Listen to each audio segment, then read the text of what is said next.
Estamos en Cablevisión Noticias, momento de medicina con el doctor Claudio Sim. Claudio, buenas noches. Señor Salomón, buenas noches, ¿cómo están todos?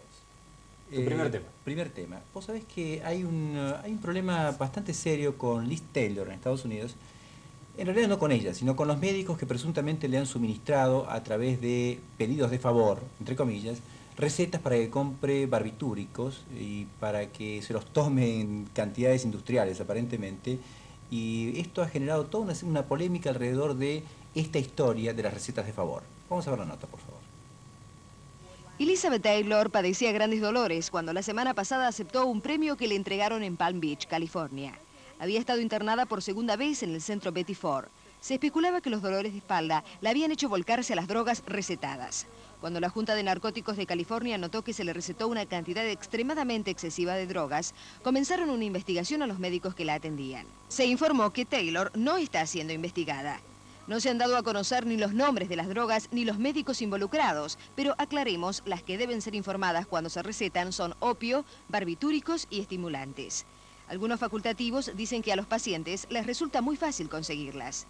Esta investigación tiene algo de parecido con una realizada por la Junta de Examinadores Médicos de Tennessee sobre la conducta del de Elvis Presley, el doctor George Nicopoulous, quien fuera hallado culpable de recetar indiscriminadamente sustancias que deben ser controladas, pero fue liberado de cualquier responsabilidad en la muerte de Elvis Presley.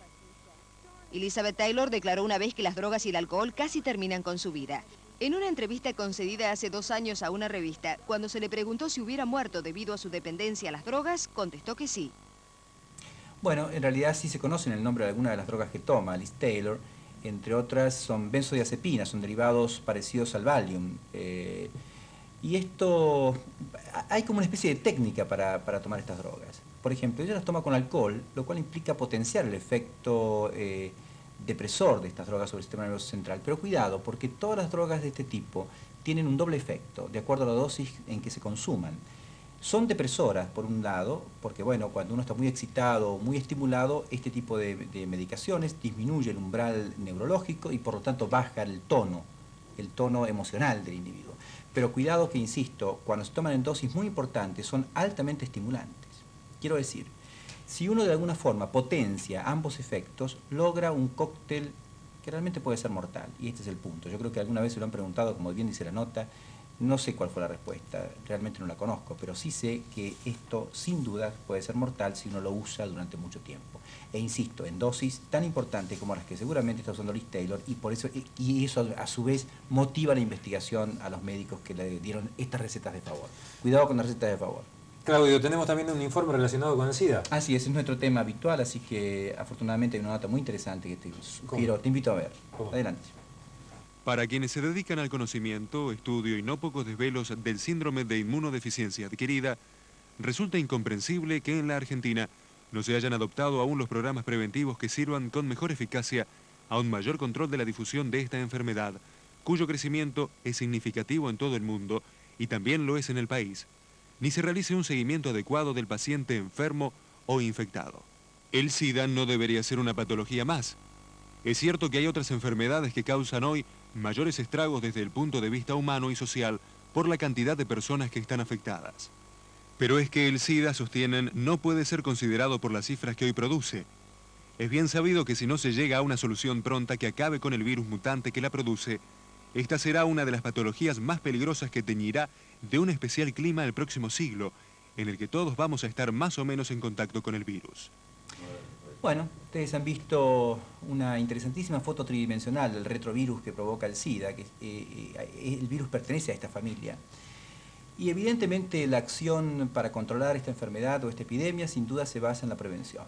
Yo reconozco y estoy de acuerdo con esto respecto a que el Estado argentino no ha puesto demasiado énfasis en este tema y lo ha hecho muy tibiamente.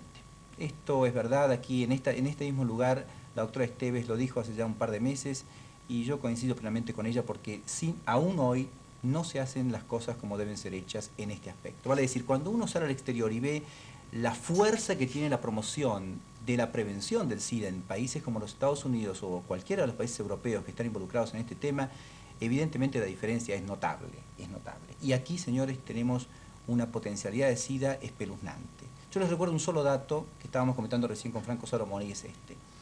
En nuestro país, una de cada 1000 a 1200 bolsas de sangre de los bancos de sangre están potencialmente infectadas, de acuerdo a encuestas muy serias hechas por el Hospital de Clínicas, por el Hospital Escuela José de San Martín y avaladas por el Ministerio de Salud Pública. Una de cada 1000 a 1200 bolsas.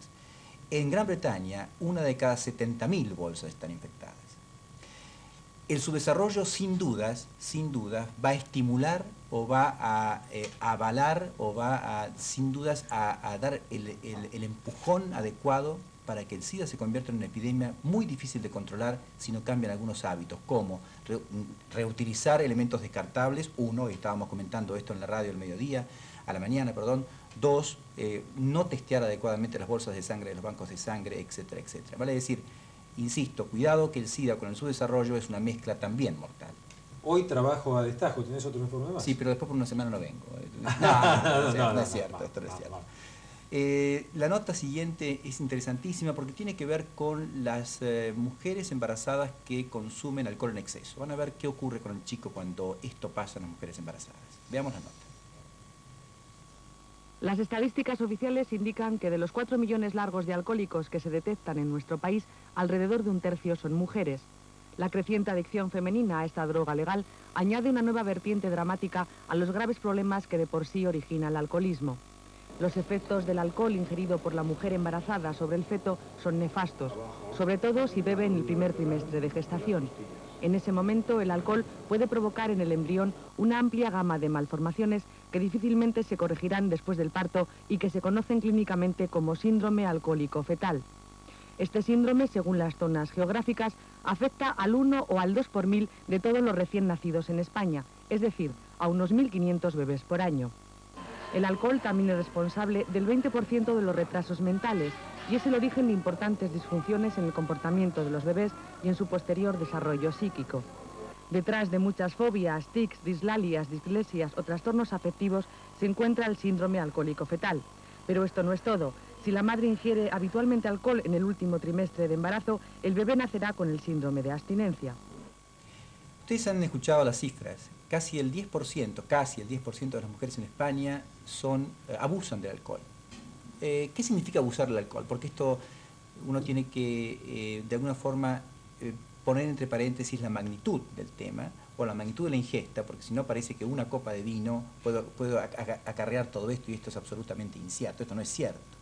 Vale decir, ¿cuál es la dosis máxima de alcohol permitido a punto de partida de la cual aparecen estas alteraciones, este abanico tan grande que conforma el síndrome alcohólico fetal?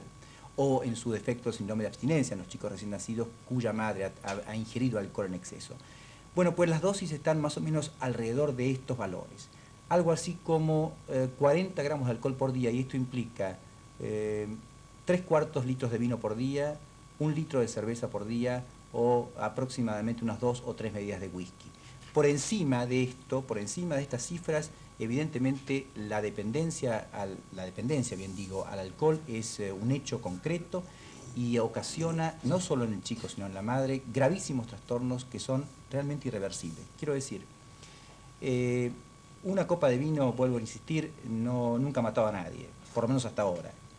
Lo cierto es que sobre esta cifra, sobre estos valores, es cuando aparecen estos trastornos que son, vuelvo a repetir, irreversibles. Uno no los puede curar. Muchísimas gracias, Claudio. Hasta mañana. Nos vemos mañana, Franco. Buenas noches.